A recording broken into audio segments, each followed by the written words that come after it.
Bonjour à toutes et à tous. Je vous invite, chers amis, à poursuivre notre série biblique de rentrée et à lire dans l'Épître aux Éphésiens une partie du chapitre 2, l'Épître aux Éphésiens, chapitre 2, à partir du verset 11 et donc jusqu'à la fin de ce chapitre.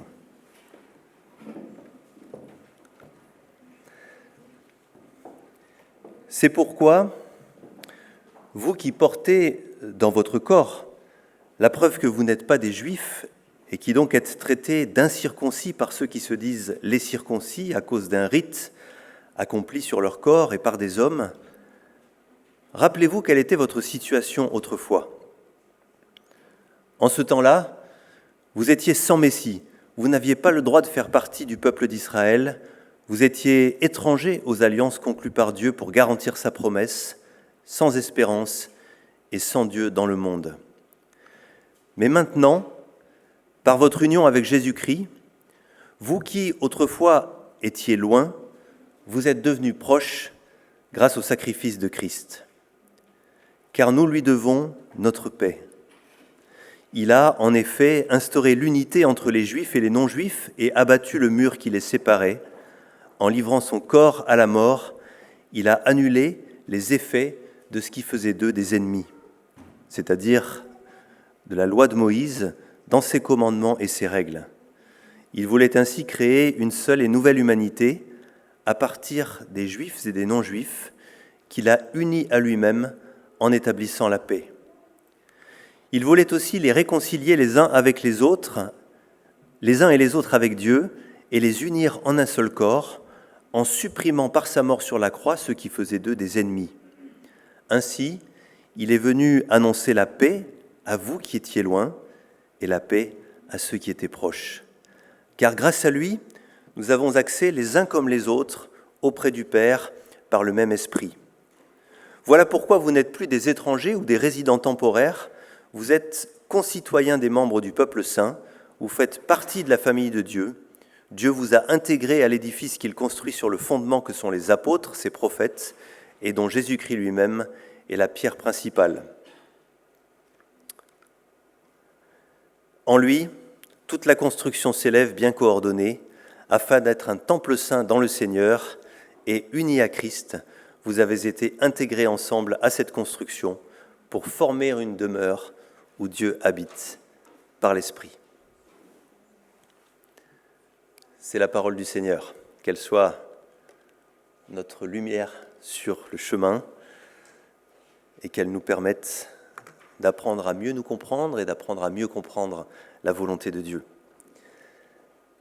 Vous le savez, chers amis, il y a dans notre monde, mais ce n'est pas une nouveauté du tout, des familles qui se divisent, il y a des amis qui se séparent, il y a des peuples qui se déchirent, des guerres civiles. L'unité n'est pas quelque chose d'évident, n'est pas quelque chose de fréquent. La fraternité, c'est un beau mot, mais parfois c'est un mot qui n'a pas véritablement d'effet concret, qui n'a pas véritablement de conséquences pratiques.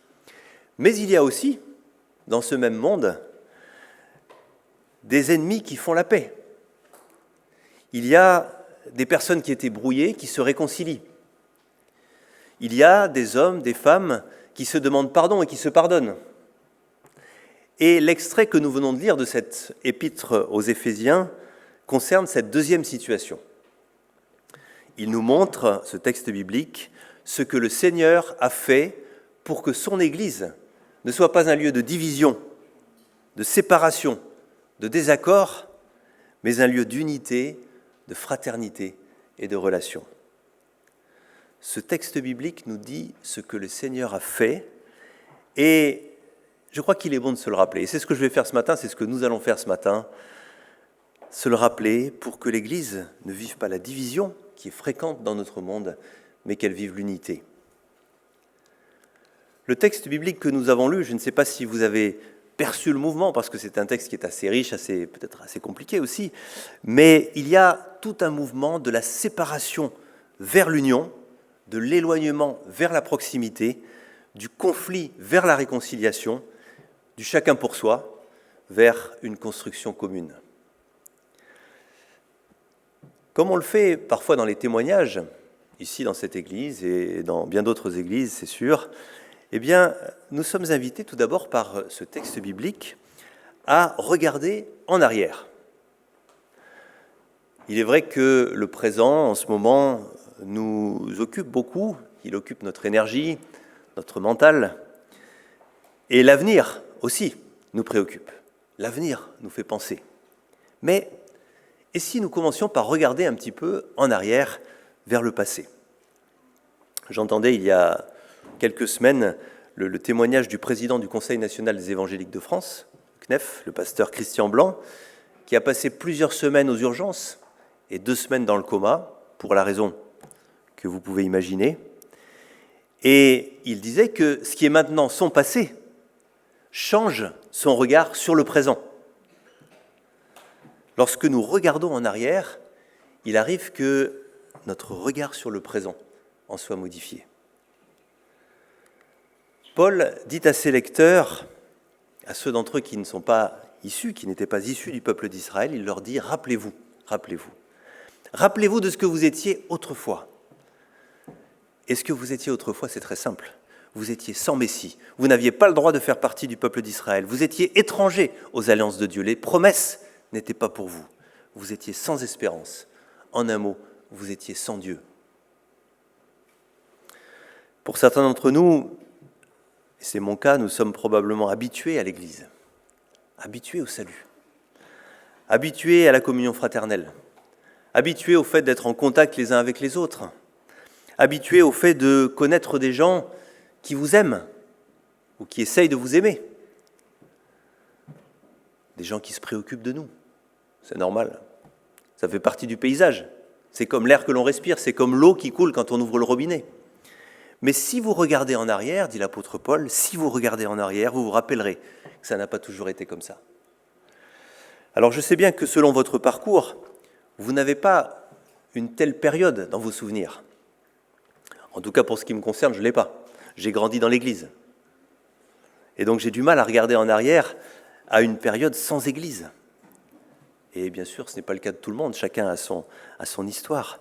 Mais le regard que nous devons porter en arrière, ce regard que le texte biblique nous invite à porter en arrière, c'est un regard global. Ce n'est pas mon cas qui est en cause. C'est vous, chrétiens. Rappelez-vous d'où vous venez. Pas forcément à l'échelle de ma vie, de ta vie, mais à l'échelle des générations qui nous précèdent. Pour beaucoup d'entre nous, nous n'étions pas du peuple de Dieu. Nous n'étions pas de l'Israël de Dieu. Et les privilèges que nous avons aujourd'hui en tant que membres du peuple de Dieu, en relation d'alliance avec Dieu, nous les réalisons mieux si nous n'oublions pas ce qu'il en serait autrement. Vous le savez, dans l'histoire biblique, il y a, on l'apprend à l'école du dimanche, les jeunes, il y a ceux qui grandissent, qui naissent, qui grandissent et qui vivent dans le peuple de Dieu, au sein du peuple de Dieu, Israël, et puis il y a les autres, les nations. L'appartenance au peuple de Dieu était signifiée par la circoncision des garçons. Et c'est pourquoi il est question dans notre texte des circoncis et des incirconcis. Mais ce n'était qu'un signe. Et ce signe montrait quelque chose, disait quelque chose, et ce quelque chose était fondamental. Il disait, vous êtes de la descendance d'Abraham. Vous faites partie du peuple de Dieu. Vous avez accès à la parole de Dieu. Vous êtes héritiers des promesses de Dieu. Vous êtes au bénéfice de l'alliance avec Dieu. Et d'un autre côté, ne pas faire partie du peuple de Dieu, eh bien, comme je l'ai dit à l'instant, c'était être sans Dieu, être sans espérance, être sans promesse, être étranger à la vie de Dieu. Aujourd'hui, et c'est ce que dit l'apôtre Paul, aujourd'hui, avec les Israélites, nous pouvons dire « Le Seigneur, c'est notre Dieu ». Nous pouvons dire « La parole de Dieu, ce sont nos promesses ». Nous pouvons dire « Le Christ, c'est notre Messie ». Notre Messie. Il y a eu un changement. Et vous savez bien sûr où s'est produit ce changement. Vous savez à quel moment le monde a basculé. Vous savez quel est le point décisif de l'histoire humaine. C'est en Jésus-Christ. C'est parce que nous sommes unis à Jésus-Christ. Par la foi. La foi, si vous voulez, c'est comme ce lien qui nous attache à quelqu'un. C'est comme cette relation qui nous unit à quelqu'un. C'est comme cette colle qui fait que nous sommes identifiés au Christ. Nous sommes tout proches de lui. Et donc c'est grâce à Jésus-Christ, c'est grâce à ce que Jésus-Christ a fait pour nous que ce rapprochement s'est produit. Nous étions loin, loin, très loin. Nous sommes près, tout près. La croix est ici présentée comme une source de paix, comme une source d'unité. La croix rapproche ce qui était éloigné. Elle réconcilie ce qui était en conflit. Elle unit dans l'Église des gens qui sont issus d'Israël et des gens qui n'en sont pas. Elle nous unit tous à Dieu. Et c'est en Christ que cette paix est donnée. C'est en Christ que les différences entre les personnes disparaissent. C'est en Christ que des gens dispersés deviennent un seul peuple. C'est en Christ que des membres éloignés deviennent un seul corps. Alda a parlé ce matin des différences. Les différences sont nombreuses, on ne va pas se le cacher. Il y en a qui font les plats de salade de belle manière et d'autres de manière chaotique. On aimerait bien voir la photo quand même, à l'occasion. Il y a des façons de manger différentes, des règles alimentaires, des pratiques différentes et même des convictions différentes. Mais les barrières tombent en Jésus-Christ. Et l'apôtre Paul, dans son raisonnement, un raisonnement qui n'est pas toujours facile à comprendre, je le reconnais, l'apôtre Paul, dans son raisonnement, met en cause la loi de Dieu, la loi biblique. En livrant son corps à la mort, le Christ a annulé les effets de ce qui faisait d'eux des ennemis, c'est-à-dire de la loi de Moïse dans ses commandements et ses règles.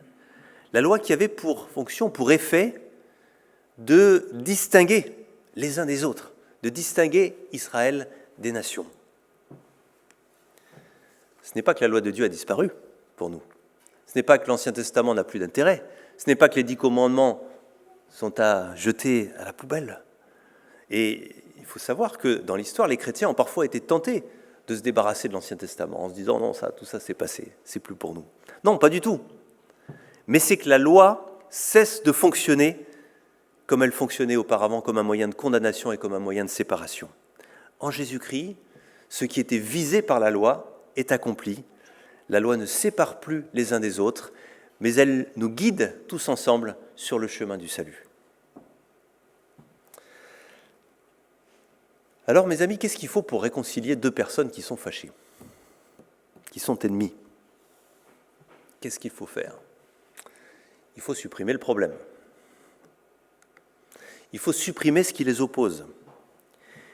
Et, nous dit ce texte biblique, c'est ce que produit la croix. Pour prendre une image, imaginez-vous au pied de la croix, en ce vendredi de la Passion, et regardez ces soldats romains, cet officier romain, ces soldats qui viennent de mettre le Christ sur la croix. C'est l'ennemi de Rome, il faut qu'il meure. Ces soldats et cet officier portent les yeux sur la croix, voient le Christ, et qu'est-ce qu'ils disent ? Cet homme était vraiment le Fils de Dieu. Ce n'est plus l'ennemi de Rome. La croix fait tomber l'inimitié, la barrière a disparu. Cet homme était vraiment le Fils de Dieu. Mais il y a aussi une autre façon de réconcilier des ennemis. C'est la médiation, c'est la conciliation, c'est de faire intervenir un troisième. Alors ce n'est pas au choix, les deux façons vont ensemble, on doit faire les deux à la fois. Mais cette autre façon, c'est de mettre les deux ennemis en relation avec un troisième. La réconciliation avec Dieu. Oui, la réconciliation avec Dieu, nous dit l'Épître aux Éphésiens, eh bien, elle nous rapproche les uns des autres, elle nous unit, elle fait de nous un seul corps. Voilà pourquoi, chers amis, si la communauté chrétienne était une ville, nous serions les citoyens de cette ville. Non pas des visiteurs, non pas ces gens à qui on donne un badge d'accès à temps limité, non pas ces gens qui viennent visiter Paris et qui achètent un billet valable pour une journée. Non. Non plus des visiteurs, mais des membres à plein titre. Si la communauté chrétienne, chers amis, était une famille, au sens élargi, eh bien nous ne serions pas les serviteurs de la maison, mais nous serions les enfants, les fils et les filles, même père pour tous, même Père céleste pour les Juifs et pour les non-Juifs, même Père céleste pour chacun d'entre nous, ce Père que nous appelons Abba, ce qui veut dire Père, justement. Et nous le disons par l'Esprit. Et puis, chers amis, si la communauté chrétienne était un bâtiment, eh bien, vous et moi, nous en serions les murs, les briques, la structure. Ce bâtiment qui a pour fondement les apôtres, les prophètes, c'est-à-dire la parole de Dieu, ce bâtiment dont le Christ est la pierre de l'angle, la pierre principale, c'est-à-dire la pierre qui garantit la construction, la pierre qui tient l'ensemble. Jésus-Christ, la pierre d'angle, qui fait en sorte que ce bâtiment grandisse. Et quand on dépasse les fondations, les premières pierres, les premiers murs, eh bien on se rend compte que ce bâtiment, c'est un temple, c'est la maison de Dieu, la maison où Dieu habite par l'Esprit. Et dans cette construction, eh bien nous sommes tous impliqués. C'est beau, non ? Alors peut-être que vous vous dites, oui, c'est pas mal, oui. Mais de quelle Église parle-t-il ? Je veux dire que ce qui est décrit dans ce texte est enthousiasmant en quelque sorte, hein. C'est motivant, mais ça ne colle pas toujours avec la réalité. C'est pas toujours comme ça dans l'Église. En fait, je crois qu'on peut dire que ce texte nous montre une direction. Il nous inspire, il nous montre ce vers quoi il faut tendre, et il nous dit que tout est en place pour que nous puissions aller dans ce sens. Tout est en place pour que nous puissions vivre cette unité. Mais bon, c'est encore un chantier, c'est pas pleinement abouti. Vous savez, la réconciliation, l'unité, c'est à la fois une réalité présente de l'Église, quelque chose qui nous est donné, et en même temps, c'est quelque chose qu'il faut que nous apprenions à vivre. Sinon, le reste du Nouveau Testament ne nous exhorterait pas au respect des autres, il ne nous exhorterait pas à faire attention à nos paroles, il ne nous dirait pas de nous soumettre les uns aux autres, de nous supporter les uns les autres. Ça serait inutile. La tendance naturelle, je parle pour moi, mais peut-être pas seulement, c'est de chanter « Nous sommes unis » dans la famille, etc. Et puis de penser, ouais, mais c'est chacun pour soi, hein. Chacun se débrouille.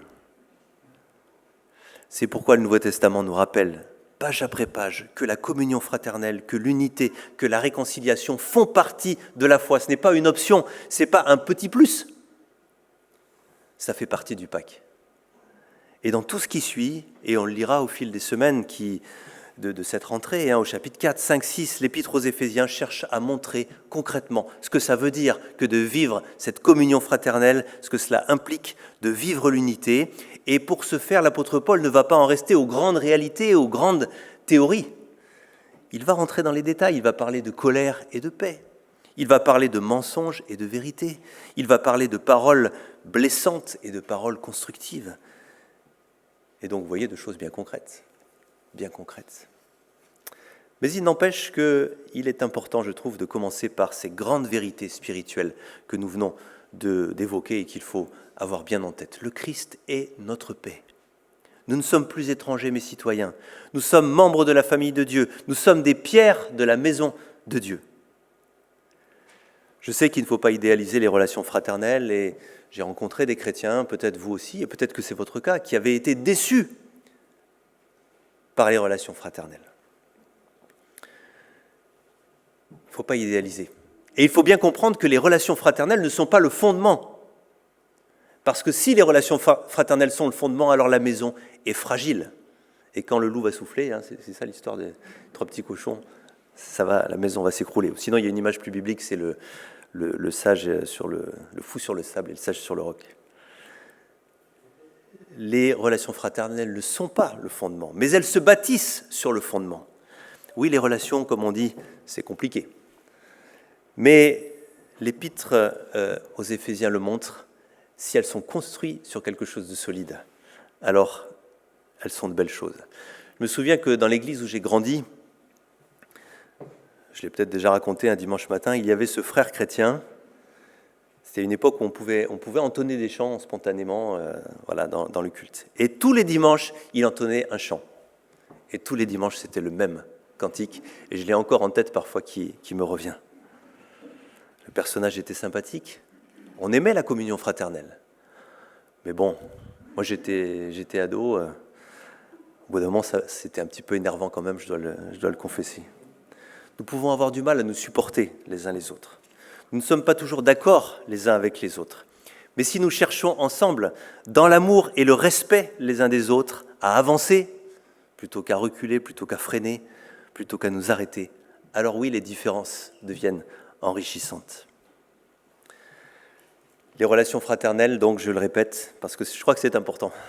Ça peut sinon conduire à des malentendus. Les relations fraternelles, l'unité, la communion ne sont pas le fondement de la foi. Quel est le fondement? Le texte n'en fait pas mystère. C'est l'œuvre de Jésus-Christ, c'est la grâce de Dieu, c'est grâce à lui, dit l'apôtre Paul, que nous avons accès auprès du Père. Voilà le fondement. Et c'est ce fondement qui nous permet de bénéficier vraiment de l'unité. Parce que l'œuvre de Jésus-Christ à la croix et la grâce de Dieu ont pour effet de nous placer à égalité les uns avec les autres, de nous placer au même niveau les uns que les autres. Le début du chapitre 2, que je n'ai pas lu, donc juste avant notre texte, le dit, c'est par la grâce que vous êtes sauvés. Cela ne vient pas de vous, c'est un don de Dieu. Il n'y a plus ni juifs ni non-juifs, dit le texte que nous avons lu. Il n'y a plus ceux qui auraient quelque chose de particulier et ceux qui ne l'auraient pas. Il n'y a plus ceux qui auraient quelque chose à présenter, à faire valoir, et ceux qui seraient venus les mains vides. Non, nous sommes unis en Christ parce qu'il est notre paix et il n'y a pas d'autre fondement possible. Je pense à ce beau film que j'ai revu il y a à peine quelques semaines pour la Xème fois, Invictus. Je ne sais pas si ça vous dit quelque chose. Un film qui raconte l'histoire de la Coupe du Monde de rugby en Afrique du Sud en 1995, avec Morgan Freeman et comment il s'appelle, Matt Redman, c'est ça? Bon. C'est un film qui, donc, c'est juste un an après l'élection de Nelson Mandela, et c'est un film qui raconte comment, sous l'impulsion du président Mandela, à partir des deux équipes sud-africaines, noires et blanches, eh bien, on va faire une seule équipe pour un pays, dans la douleur, dans la tension, dans l'opposition. Une équipe pour un pays. Le risque, chers amis, ce serait que nous pensions qu'on peut être chrétien tout seul, sans les autres, qu'on peut apprendre tout seul, qu'on peut agir tout seul, qu'on peut prier tout seul, qu'on peut avancer tout seul, qu'on peut s'encourager tout seul, qu'on peut même s'auto-évaluer tout seul, il n'y a pas de problème.